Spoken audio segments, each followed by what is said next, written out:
آپ صرف اللہ کا بندہ بننا چاہتے ہیں، 3 مقابلے کرنے پڑیں گے۔ سب سے پہلے کس سے مقابلہ کرنا ہوگا؟ اپنے نفس سے۔ وہ جو کل شعر سنایا تھا کہ مسجد تو بنا دی شب بھر میں ایمان کی حرارت والوں نے، من اپنا پرانا پاپی ہے برسوں میں نمازی بن نہ سکا۔ کوئی شخص رشوت پیش کر رہا ہے، حرام شے ہے، نفس کیا کہتا ہے؟ لے لو، کہتا ہے کہ نہیں؟ اور بڑی پٹیاں پڑھاتا ہے کہ یہ سارا تقویٰ کا حیضہ تمہیں ہو گیا ہے، فلاں حاجی ہے، فلاں وہ ہے، وہ بھی لیتا ہے، اور فلاں ضرورت رکی پڑی ہے، بچے کی فیس نہیں گئی ہے، بیوی کو اتنا عرصہ ہو گیا ساڑی کی فرمائش کرتے ہوئے ساڑی نہیں خریدی گئی ہے، یہ ساری پٹی پڑھائے گا نفس کے نہیں۔ اب اگر آپ مقابلہ کر سکتے ہیں نفس کا تو بچیں گے، مقابلہ نہیں کر سکتے مار کھا جائیں، یہی ہوگا کہ نہیں؟ اذان کا وقت آ گیا، اذان سن لی آپ نے، لیکن پھر نفس نے کہا ابھی اور سو، آپ نے کروٹ لی اور کپڑا خوب ٹھیک کیا اور غین ہو گئے۔ اگر آپ اس نفس کے تقاضے کو اس وقت رد کر سکتے، طاقت آپ میں اتنی ہوتی تو آپ کھڑے ہوتے مسجد کی طرف جاتے۔ گویا کہ بندگی رب کے لیے سب سے پہلا جہاد کس سے کرنا ہوگا؟ نفس۔ اچھا، نفس اکیلا نہیں ہے، اس کے پیچھے ایک بہت بڑا بدماش ہے، وہ شیطان لعین، وہ اسے اکساتا رہتا ہے، پھونکے مارتا ہے، الذی یوسوس فی صدور الناس، اشتعال پیدا کرتا ہے، پٹیاں پڑھاتا ہے، برائی کو مزین کرتا ہے، بے حیائی کو فیشن کا نام دیتا ہے، ناچ گانے کو وہ کلچر کا نام دیتا ہے، یہ سارا کچھ کر رہا ہے۔ تو اگر شیطان سے مقابلہ نہیں کر سکیں گے تو اللہ کی بندگی کر سکیں گے؟ تیسری چیز، معاشرہ بگڑا ہوا ہے، بگڑے ہوئے معاشرے کا ایک دباؤ ہے آپ پر، یہ بالکل ایسے جیسے ایک ہجوم ایک طرف جا رہا ہو تو ادھر جانا آسان اور مقابلے میں جانا بہت مشکل، زور لگانا پڑے گا نا۔ تو معاشرے کا رخ کچھ اور ہے، آپ کا رخ کچھ اور ہے، معاشرہ نہ خدا کو جانے نہ رسول کو جانے، آپ چاہتے ہیں اللہ اور اس کے رسول کے حکم پہ چلنا، کشمکش کرنی پڑے گی کہ نہیں؟ بہت پیارے ہیں وہ مصرے، زمانہ بات و نہ سازت تو با زمانہ ستیز، زمانہ تمہارے ساتھ اگر موافقت نہیں کر رہا، زمانے سے جنگ کرو۔ اور بے غیرت اور بے حمیت اور بودے اور بزدل اور کچے لوگوں کا اصول کیا ہے؟ زمانہ بات و نہ سازت تو با زمانہ بساز، زمانہ تمہارے ساتھ موافقت نہیں کرتا، بھائی تم زمانے کے رنگ میں رنگے جاؤ۔ آسان راستہ کون سا ہے؟ زمانہ تمہارے رنگ میں نہیں آتا، تم اس کے مطابق ڈھل جاؤ، کوئی تکلیف ہوگی؟ اور زمانہ تمہارے ساتھ اگر موافقت نہیں کر رہا، تم زمانے سے لڑو، تکلیف آئے گی کہ نہیں؟ 3 جہاد کرنے پڑیں گے تو انسان اللہ کا بندہ بن سکے گا۔ بات سمجھ میں آئی؟ اسی لیے جب پوچھا گیا حضور سے ای الجہاد افضل یا رسول اللہ، اے اللہ کے رسول سب سے افضل جہاد کون سا ہے؟ آپ نے فرمایا ان تجاہد نفسک فی طاعت اللہ، سب سے افضل جہاد یہ کہ اپنے نفس سے جہاد کرو، کشمکش کرو، مقابلہ کرو، تاکہ اسے اللہ کا مطیع بناؤ۔ یہ جہاد ہے افضل الجہاد۔ پہلے میں نے کہا تھا پہلی منزل سب سے اہم، تو جو پہلی منزل کا جہاد ہے وہ افضل الجہاد، بالکل 2 اور 2 4 کی طرح کی بات ہے۔ اور اسی کو کہا گیا جہاد اکبر۔ جب آپ غزوہ تبوک سے واپس آئے ہیں، آپ نے فرمایا مسلمانوں یہ نہ سمجھنا جہاد ختم ہو گیا، رجعنا من الجہاد الاصغر الى الجہاد الاکبر، وہ تو چھوٹا جہاد تھا جو ہم کرنے گئے تھے کافروں کے خلاف، یہ بڑا جہاد ہے جو مدینے میں رہ کر ہوگا، ہر آن ہوگا، وہ تو کبھی ہوتا ہے کبھی نہیں ہوتا، یہ ہر وقت ہوتا ہے، ہر صبح ہوتا ہے، ہر رات ہوتا ہے، ہر شام ہوتا ہے، ہر لحظہ ہوتا ہے، ہر وقت کشمکش ہے خیر و شر کی، حلال اور حرام کی، صحیح اور غلط کی، زمانے کی روش اور دین کا تقاضا ٹکرا رہے ہیں۔ آپ اگر اس راستے پر پہلا قدم رکھیں ایک عزم کے ساتھ تو ہوش ٹھکانے آ جائیں گے، دن میں تارے نظر آئیں گے، 14 طبق روشن ہو جائیں گے کہ دین کا نام لینا آسان ہے، چلنا بہت مشکل ہے۔ چمی گویم مسلمانم بے لرزم کہ دانم مشکلات لا ادارہ۔ یہاں پر بھی نوٹ کیجئے کہ یہ 3 اس کے مرحلے ہیں جو منہج انقلاب نبی میں ہم نے واضح کی۔ طاقت کے ساتھ طاقت، پنجہ آزمائی۔ پہلا مرحلہ صبر محض ہے، پرسیکیوشن کو جھیلو، برداشت کرو، صبر کرو. نغمہ ہے بلبل شوریرہ تیرا خام ابھی، اپنے سینے میں اسے اور ذرا تھام ابھی، منتظر رہو، وقت آئے گا ہاتھ کھول دیے جائیں گے. دوسرا مرحلہ ایکٹیو ریزسٹنس، آگے بڑھو، للکارو، چیلنج کرو، اقدام کرو. آخری مرحلہ پھر تصادم، جان دینے کے لیے میدان میں آ جاؤ. یہ قتال ہے. اسی لیے میں نے ایک مرتبہ تقریر کی تھی بھمبر میں، پہلی مرتبہ مجھے یاد ہے، میں نے یہ 9 منزلیں بیان کی تھی. 8 منزلیں جہاد ہیں، 9ویں منزل جا کر قتال بنتی ہے. پہلی منزل پر 3 جہاد تھے نا، نفس سے، شیطان سے، بگڑے ہوئے معاشرے سے. دوسری منزل پر دعوت و تبلیغ بالحکمہ بالموعظہ جدال احسن. تیسری منزل پر صبر محض، ایکٹیو ریزسٹنس، اقدام، چیلنج، ایکٹیو ریزسٹنس. 8 منزلیں جہاد. اور 9ویں منزل ان اللہ یحب الذین یقاتلون فی سبیلہ صفا کانہم بنیان مرصوص. گویا جہاد کی پہلی منزل مجاہدہ مع النفس، اور آخری اور 9ویں منزل قتال فی سبیل اللہ. واضح رہے کہ اسی کا منفی پہلو ہجرت ہے. بہت اہم بحث شروع ہوئی. جیسے اسلام کا منفی پہلو اطاعت کا تقوی ہے، حکم مانو، حکم پر عمل کرو، اطاعت. نافرمانی سے بچو، بات تو ایک ہی ہوئی. جہاد کا منفی رخ ہجرت ہے. اللہ کی بندگی کرنے کے لیے معاصی سے ہجرت کرنی ہوگی، حرام چیزوں سے ہجرت کرنی ہوگی. اسی لیے سوال کیا گیا ای الہجرت افضل یا رسول اللہ. جواب کیا تھا؟ ان تہجر ما کرہ ربک. سب سے افضل ہجرت یہ ہے کہ ہر اس شے کو چھوڑ دو جو تمہارے رب کو پسند ہے. اسی لیے تنظیم کے عہد نامے میں جب اللہ کے ساتھ معاہدہ ہے، انی واحد اللہ، نمبر 1 کس بات کا معاہدہ؟ ان اہجر کل ما یکرہہ، ہر اس شے کو چھوڑ دوں گا جس کو وہ پسند نہیں کرتا. واضح رہے کہ اسی کا منفی پہلو ہجرت ہے. چنانچہ اس کی بھی پہلی منزل ان تہجر ما کرہ ربک ہے، اور آخری یہ کہ اقامت دین کی جد و جہد میں وقت آنے پر گھر بار، مال و منال اور اہل و عیال کو چھوڑ کر نکل جایا جائے. اس کی بھی نیت ہونی، تیاری کیجئے نفسیاتی طور پر. آج بھی جائزہ لیجئے. اتنی گرفت تو نہیں ہے کہ کبھی پکار آئے اور بلایا جائے اور یہ بندھن مجھے باندھ کر رکھ لے. اگر ایسا ہے تو یہی تو خطرہ ہے. پھر آگے جا کر جو ہفتے اعمال کرانا ہے ابھی چھٹی کرو، سب کچھ کرنا اور پھر ہفتے اعمال کرا لینا. آپ کو معلوم ہے جنہوں نے ہجرت نہیں کی تھی، سورہ نساء میں کتنی اہم بحث آئی ہے. تو ہجرت، لیکن یہ کہ پورے لیول کے اوپر غلط خیالات ذہن سے نکالو، غلط نظریات نکالو، ہجرت ہے. غلط صحبت کو چھوڑو، ہجرت ہے. نخلہ و نطر کو من یفجرک، ہجرت ہے. دوستیوں کو چھوڑو، ہجرت ہے.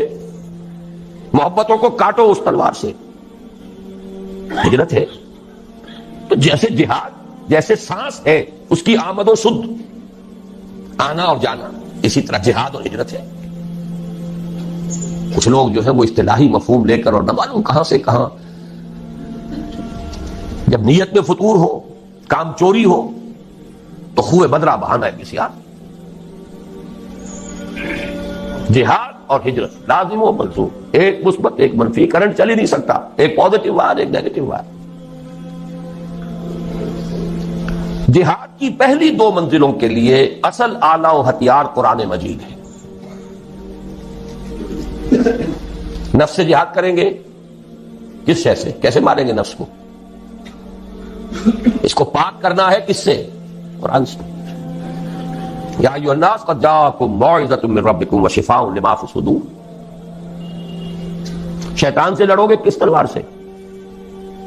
کشتن ابلیس کار مشکل است، زاں کے او گم اندر اعماق دل است. خوشترا باشد مسلمان اشکنی، کشتہ شمشیر قرآن اشکنی. جاہدہم بہ جہادا کبیرا. دوسری منزل قرآن، تذکیر قرآن سے، تبشیر قرآن سے، انذار قرآن سے، دعوت قرآن کی، تبلیغ قرآن کی، وہ سارا مرکز و محور اس کا اوحی الی ھذا القرآن لانذرکم بہ ومن بلغ فلقد یسرناہ بلسانک لتبشر بہ المتقین وتنذر بہ قوما لدا۔ نفس کے خلاف جہاد کرنا ہے، ومن اللیل فتہجد بہ نافلۃ لک، دعوت کے لیے غلط نظریات کا انکار کرنا ہے قرآن کے ذریعے، ایمان کا اس بات کرنا ہے قرآن سے ہوگا۔ نور یہ ہے، اندھیاروں سے یہ نکالے گا، لِيُخْرِجَكُم مِّنَ الظُّلُمَاتِ إِلَى النُّورِ فَآمِنُوا بِاللَّهِ وَرَسُولِهِ وَالنُّورِ الَّذِي أَنزَلْنَا وَجَاهِدْهُمْ بِهِ جِهَادًا كَبِيرًا۔ مکی دور کی شمشیر قرآن اتر کر ہرا سے سوئے قوم آیا اور ایک نسخہ کیمیا سا۔ جہاد کی پہلی دو منزلوں کے لیے اصل آلہ و ہتھیار قرآن مجید ہے، یعنی جہاد بالقرآن۔ چنانچہ مجاہدہ مع النفس کا مؤثر ترین ذریعہ ہے قرآن کے ساتھ قیام اللیل یا تہجد، اور دعوت و تبلیغ کا پورا عمل بھی قرآن حکیم ہی کی اساس پر اور اسی کے ذریعے ہونا چاہیے۔ یتلو علیہم آیاتہ ویزکیہم ویعلمہم الکتاب والحکمہ، سارا اساسی منہاج قرآن کے گرد گھوم رہا ہے۔ تیسری اور آخری منزل عہد حاضر میں جہاد بالید کی موضوع ترین صورت فواحش و منکرات کے خلاف پرامن مظاہرے ہیں، صرف مظاہرہ نہیں، پکیٹنگ، گھیراؤ، جلاؤ نہیں، گھیراؤ نہیں ہونے دیں گے، بل حافظون لحدود اللہ، چلاؤ گولی، مار دو جتوں کو مارتے ہو، شہادت مطلوب و مقصود مومن، نمال غنیمت نہ کشف کشاد۔ یہ میرا کل کا موضوع ہے، لیکن یہ کہ یہاں جہاد بالید، کسی کو نہیں منکر بالید کہا ہے۔ من رأى منكم منكرا فليغيره بيده فإن لم يستطع فبلسانه فإن لم يستطع فبقلبه وذلك ضعف الإيمان ومن جاهدهم بيده فهو مؤمن ومن جاهدهم بلسانه فهو مؤمن ومن جاهدهم بقلبه فهو مؤمن وليس وراء ذلك من الإيمان حبة خردل۔ لیکن نوٹ کیجئے، لیکن اس میں نوبت فقہائے کرام کی طے کردہ شرائط کے تحت قتال یعنی جہاد بالسیف تک بھی آ سکتی ہے۔ اس کو یہ سمجھ لینا کہ یہ سرے سے اب دائرے سے خارج ہو گیا، یہ تو قادیانیوں کا خیال ہے، اور بالفعل ہمارے بہت سے علماء اسے خارج کیے بیٹھے، بڑے بڑے مفکرین خارج کیے بیٹھے۔ بعض لوگوں کو یہ مغالطہ لاحق ہو گیا ہے، فاسق و فاجر حکمرانوں کے خلاف خروج نہیں ہو سکتا۔ یقیناً بعض ایسی احادیث ہے، لیکن دوسری احادیث بھی موجود ہے۔ جب ایک ہی حدیث سے آپ سارا مسئلہ نکالیں گے تو بڑی گمراہی میں آ جائیں گے۔ من قال لا الہ الا اللہ دخل الجنہ، یہاں تو ایمان بالرسالت بھی ثابت نہیں ہوتا، جس نے کہا لا الہ الا اللہ جنت میں داخل ہو جائے گا، لیکن آپ پورا مورچہ لگاتے ہیں کہ نہیں، ایمان بالرسالت لازم ہے، ایمان بالآخرت لازم ہے، ایمان بالقرآن لازم ہے، پھر اس کے عملی تقاضے لازم ہیں۔ تو اس کو بھی اچھی طریقے سے سمجھ لیجئے، قتال اور فساق و فجار حکمرانوں کے خلاف طاقت کا استعمال، لیکن اس کی شرائط ہے۔ امام ابو حنیفہ جن کو میں سید الفقہاء سمجھتا ہوں، انہوں نے اس کے لیے واضح طور پر کہا کہ نہیں المنکر اگر زبان سے مؤثر نہیں ہو رہا تو فبالسیف، تلوار، لیکن اس کے لیے طاقت اتنی بہم پہنچ چکی ہو، یہ نہیں کہ 4 آدمی اکٹھے کیے 4 کو مروا دیا، پھر آگے چلے، پھر 10 کو اور اکٹھے کیے 10 کو مروا دیا، یہ نہیں، ہنگامہ کیا، جماعت بنائیے، قوت جمع کیجئے، تربیت دیجئے، منظم کیجئے، محتسب تعداد اتنی کہ جو بھی آپ کے اندازے ہیں اس کے اعتبار سے، ویسے کوئی شے کہیں سے آ جائے بورڈ فرام دی بلو وہ بات دوسری ہے، لیکن ہر اندازے میں آپ یہ تقریباً یہ یقین رکھیں کہ اب اتنی طاقت ہے کہ ہم بدل دیں گے اس نظام کو، کامیابی ہو جائے گی تب جا کر اس کا امکان، ورنہ نہیں۔ ٹیررزم جو ہے جو چل رہا ہے آج کل، وہ در حقیقت جہاد اور قتال کو بدنام کرنے والی چیز ہے، لیکن یہ کہ اس کو خارج کر دینا اس کی غلط ہے۔ اس میں نوبت فقہاء کرام کی طے کردہ شرائط کے تحت قتال یعنی جہاد بالسیف تک بھی آ سکتی ہے. یہ ہے جہاد کی بحث. پہلا جو لازمی تقاضا ہے ان 3 فرائض کے لیے وہ ہے جہاد. دوسرا لزوم اجتماعیت، اجتماعیت کا لزوم. اس میں بھی درجے ہوں گے. کسی جگہ یہ مستحب ہوگا، کسی جگہ یہ مفید کہہ لیجئے، ممد کہہ لیجئے، کسی جگہ لازم ہوگا. ہر وقت ہر حال میں لازم نہیں. فریضہ اول کے ضمن میں صرف صحبت صالح، کونوا مع الصادقین. اللہ کا بندہ بننا ہے آپ کو، نفس سے جہاد کرنا ہے، شیطان سے کرنا ہے، معاشرے سے کرنا ہے. تو ایسے لوگوں کی معیت تلاش کریں، ایسوں کا قرب، ایسوں کی صحبت، جو یہی کام کر رہے ہوں، یہی کرنا چاہتے ہوں. اس سے تقویت پہنچے گی آپ کو. مرید کسے کہتے ہیں؟ ارادہ کرنے والا. آپ نے ارادہ کیا ہے، اور بھی ہے اس نے بھی ارادہ کر لیا ہے، یہ مرید جمع ہو. اس سے یقیناً تقویت حاصل ہوگی. لیکن عقلاً محض اس کام کے لیے جماعت، میں جماعت کا ایک مفہوم خاص بول رہا ہوں، جماعت ڈسپلنڈ سموتاعت والی جماعت، اس کام کے لیے ضرورت نہیں. نمبر 2، اسی طرح فریضہ ثانی کے ضمن میں درس گاہوں، اداروں، انجمنوں اور سوسائٹیوں سے پورا ہو سکتا. دین کی دعوت و تبلیغ ہے، ڈھیلا ڈھالا نظم ادارہ ہے، اشاعت قرآن کا ادارہ، پبلشنگ ہاؤس ہے، آڈیو ویڈیوز کے کا کوئی سلسلہ ہے، جرائد ہے، رسائل ہیں، انجمنیں ہیں، دارالعلوم ہے. یہ سب اس کا ذریعہ ہے. یہ جماعتیں نہیں ہیں. اجتماعیت تو ہے. لزوم اجتماعیت لکھا ہے میں نے اوپر. اجتماعیت ایک عام لفظ ہے. یہ لوز آرگنائزیشنز، ایسوسیشنز، انجمنیں، ان میں وہ سموتاعت، ڈسپلن یہ نہیں.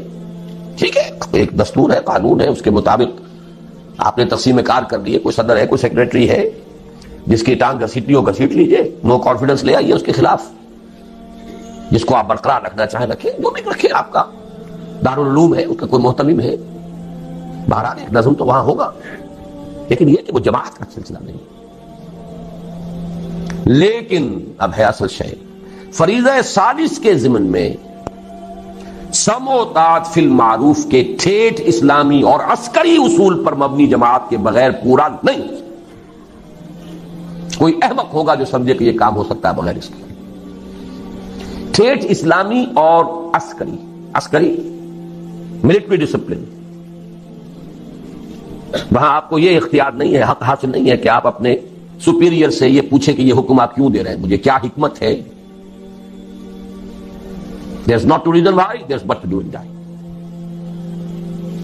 عسکری اور ٹھیٹھ اسلامی سموتاعت، فاسمعوا واطیعوا. اللہ کی سموتاعت مطلق، رسول کی سموتاعت مطلق، الا یہ کہ وہ خود کہہ دیں کہ یہ صرف میرا مشورہ ہے، حکم نہیں ہے. جیسے حضرت بریرہ نے پوچھ لیا تھا. حضرت مغیث ایک غلام تھے، حضرت بریرہ ایک کنیز تھیں، ان کے ساتھ نکاح تھا. حضرت عائشہ کی کنیز تھی حضرت بریرہ. حضرت عائشہ نے انہیں آزاد کر دیا. اب ان کا سٹیٹس ہو گیا اونچا، وہ غلام کے غلام تھے. یہ ایک خیار حاصل ہوتا ہے، اختیار، چوائس. کنیز پہلے جس کے نکاح میں تھی، کنیز ہونے کی حیثیت سے کسی غلام کے، اب جب وہ حرہ ہو گئی، آزاد ہو گئی، تو شی ہیز این آپشن. وہ چاہے تو اب اس کے نکاح میں رہے، چاہے تو نہ رہے. کفر نہیں رہا نا اب وہ. تو حضرت بریرہ نے کہا میں تو اب اس کے نکاح میں نہیں رہوں گی مغیث کے. انہیں بہت محبت تھی، انہوں نے پہلے خود خوشامد کی، نہیں مانی. پھر سفارش کروائی. سفارش بھی کس کی؟ محمد رسول اللہ صلی اللہ علیہ وسلم کہ حضور اس سے کہیے. حضور نے فرمایا بریرہ کیا حرج ہے اگر تم مغیثی کے گھر میں رہو. پورا فوراً سوال کیا، حضور آپ کا حکم ہے یا مشورہ؟ فرمایا نہیں، حکم نہیں ہے، مشورہ ہے، تو میرے لیے قابل قبول نہیں ہے. حکم کو نہیں ٹالا. ما كان لمؤمن ولا مؤمنة اذا قضى الله ورسوله امرا ان يكون لهم الخيرة فيه. مشورے کو آپ سوچ سکتے ہیں، ٹھیک ہے، چوائس ہے. ایک عورت جانتی ہے کہ بیوی کی حیثیت سے اسے کیا فرائض ادا کرنے ہیں، ذہناً قلباً جس کو وہ قبول نہ کر رہی ہو، اس کے ساتھ وہ حقوق جو ہیں وہ ادا کر سکے گی کہ نہیں کر سکے گی. شی نوز اٹ بیٹر. حکم نہیں دیا، لیکن حکم ہو تو سم و طاعت مطلق، نو ایکسیپشن. آگے چل کر حضور کے بعد اب ہے فی المعروف، صرف ایک اس کے اندر ایکسیپشن ہوگی، اگر اللہ اس کے رسول کے بعض احکام کے خلاف کوئی بات ہے تو نہیں مانیں. اس کی وضاحت میں بعد میں کروں گا کیونکہ مجھے آج ایک حدیث بھی ذرا آپ کو پڑھانی ہے. تو یہ لزوم اجتماعیت جو ہے، اس کا تقاضا فریضہ اول کے ضمن میں صرف صحبت صالح سے پورا ہو جاتا ہے، کونوا مع الصادقین. سیکنڈ لیول پر درس گاہوں، اداروں، انجمنوں اور سوسائٹیوں سے پورا ہو سکتا ہے. سم و طاعت والی جماعت ضروری نہیں، لیکن فریضہ ثالث کے ضمن میں سم و طاعت فی المعروف کے ٹھیک اسلامی اور عسکری اصول پر مبنی جماعت کے بغیر پورا نہیں ہو سکتا. یہی مراد ہے حضور کے الفاظ مبارکہ سے آمرکم بخمس بالجماعت والسمع والطاعت والہجرت والجہاد فی سبیل اللہ. آپ یہ بھی کہہ سکتے ہیں میں نے پورا جو ہے یہ 2 گھنٹوں میں صرف اس حدیث کا درس دیا ہے آپ کو.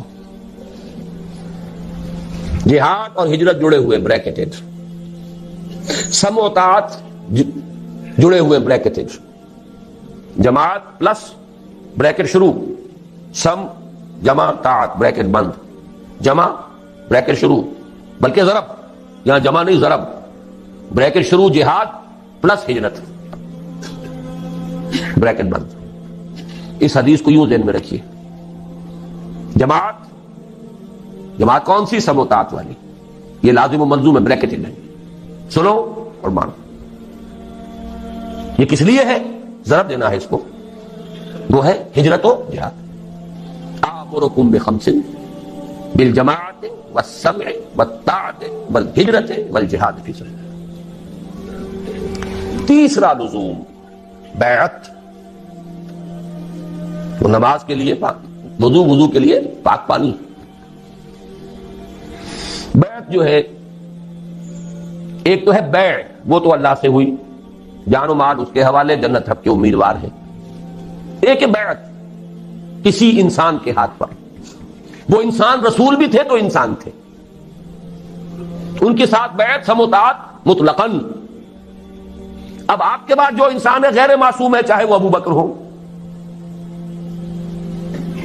ان کے ساتھ سم و طاعت فی المعروف. بالکل میتھمیٹیکل سمجھیے ان چیزوں کو. لیکن بیعت کے ضمن میں بھی ایک ہی طرح کا تقاضا نہیں ہے، تینوں لیولز پر کچھ فرق ہو جائے. پہلے 2 فرائض کے ضمن میں بیعت سلوک و ارشاد کی صورت میں کفایت کرتی ہے، لیکن یہ جو بیعت ہمارے ہاں چل رہی ہے، سلوک اور ارشاد کی بیعت، بہت اچھی بات ہے کہ اس کے لیے بھی لفظ بیعت استعمال ہوا، تاکہ معلوم ہو کہ یہ ہمارے دین کا ایک مستقل اس کی اصطلاح ہے، اس کا ایک فکر ہے. اور وہ بیعت عقبہ اولا کے ساتھ میں سمجھتا ہوں کہ اس کا ربط اور تعلق ہے.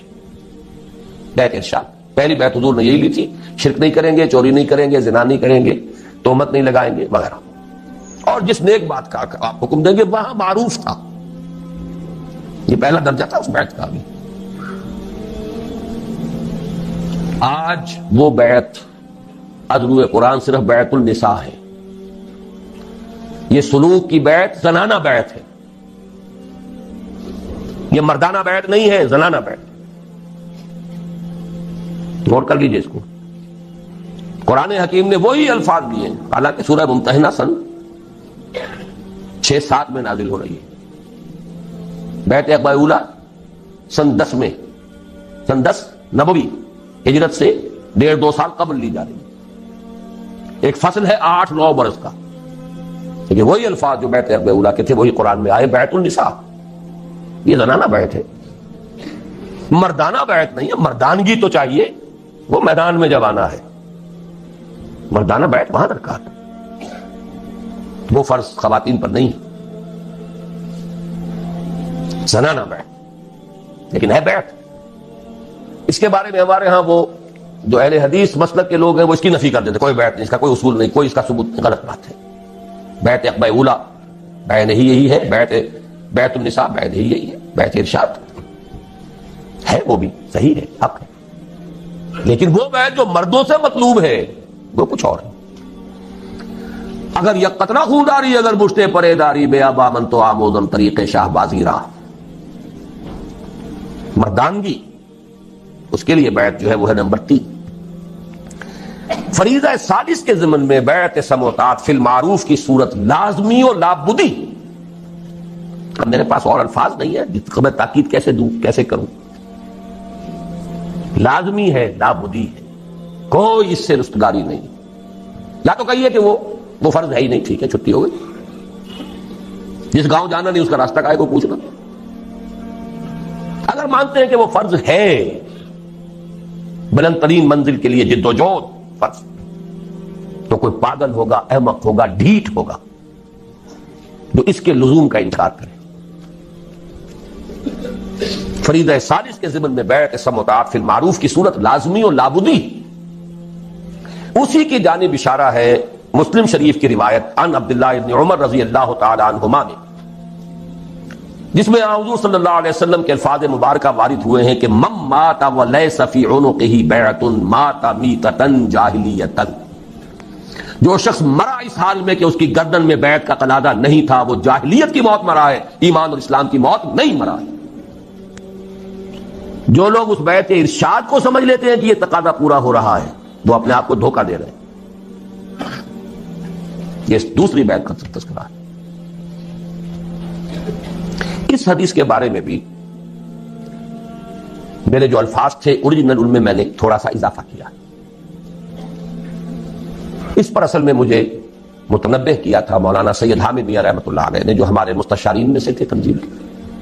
وہ چونک گئے اس کو دیکھ کر, کہنے لگے آپ جس طرح اس کو لازم قرار دے رہے ہیں, یہ مفہوم تو ہمارے بزرگوں اور اسلاف میں سے کسی نے بیان نہیں کیا کہ اس معنی میں یہ بیعت جو ہے لازم ہے. میں نے انہیں ایک جواب دیا بڑی ٹیکنیکل ٹرمز میں. مولانا عصمت اللہ صاحب سمجھیں گے اس ٹیکنیکل ٹرمینالوجی کو. میں نے کہا مولانا پہلی بات تو یہ ہے کہ کسی شے کا عدم ذکر اس کے عدم وجود کو مستلزم نہیں ہے. کسی شے کا ذکر نہ کیا جائے تو اس کا مطلب یہ نہیں کہ وہ ہے نہیں. یہاں کتنے لوگ ہیں, میں کتنے کچھ لوگوں کا ذکر کرتا ہوں تو اس سے باقی لوگوں کی نفی تو نہیں ہو جائے گی. اگر اسلاف میں سے کچھ لوگوں نے اس کا ذکر نہیں کیا تو اس سے یہ لازم نہیں آتا کہ تھا ہی نہیں. مثال دی, اور میں بہت ہی اللہ کا شکر ادا کرتا ہوں کہ میرے علم میں وہ مثال آ گئی تھی, کیونکہ میرے استاد بھی تھے مولانا منتخب الحق قادری. انہوں نے بتایا کہ ان کے جو استاد تھے مولانا معین الدین اجمیری رحمۃ اللہ علیہ, ان کی جو لائبریری تھی اس کی ایک الماری ایسی تھی جس کی وہ چابی کسی کو نہیں دیتے تھے کبھی. اس کی کتابیں جھاڑنی ہوتی تھی تو خود ہی. ایک مرتبہ کہیں طبیعت ناساز تھی اور یہ ان کے بہت چہیتے شاگرد تھے, مجھے دے دی. اور وہ رہتے تھے قبرستان میں. قبرستان میں وہ جگہ بنائی بھی تھی, وہاں رہتے تھے. یہ بھی وہ کہتے تھے ہماری سمجھ میں نہیں آتا تھا, ان کے پاس اچھے بھلے گھر موجود ہیں اجمیر شہر کے اندر, وہاں کیوں نہیں رہتے. اور پھر یہ کہ وہاں پہ کچھ لوگ آتے رہتے تھے ولایتی کہتے تھے پٹھان, اس وقت جو افغان پٹھان ولایتی آتے رہتے تھے. ایک دفعہ طبیعت ناساز تھی, انہوں نے فرمایا کہ تم ذرا میری الماری یہ صاف کر. تو میں نے دیکھا اس میں رجسٹر تھا جس میں ان لوگوں کے نام درج تھے جنہوں نے ان سے بیعت جہاد کی ہوئی تھی, اور یہ شاگرد چہیتے ترین شاگرد, انہیں پتا بھی نہیں. تو عدم ذکر عدم وجود کو مستلزم نہیں. سمجھ لیجیے بات, جس کی مثال یہ ان کے علم میں آیا کہ وہ تو بیعت جہاد دے رہے تھے, لیکن یہ کہ ابھی انہوں نے اس کو خفیہ رکھا ہوا. لیکن بہرحال میں نے یہ بعد میں ہمارے ایک رفیق ڈاکٹر تقی الدین صاحب نے بھی پھر کچھ اس پر گفتگو کی تھی, تو میں نے اس میں اپنی رائے میں ایک ترمیم کی ہے. پہلی میری رائے یہ تھی کہ صرف 2 ہی صورتیں ممکن ہیں, یا تو اسلامی نظام حکومت قائم ہے تو اس کے سربراہ سے بیعت سموتات فی المعروف ہوگی, نہیں ہے تو اس کو قائم کرنے کے لیے جماعت قائم کرنی ہوگی, اس کے سربراہ سے بیعت سموتات فی المعروف ہوگی. تیسری صورت ممکن ہی نہیں.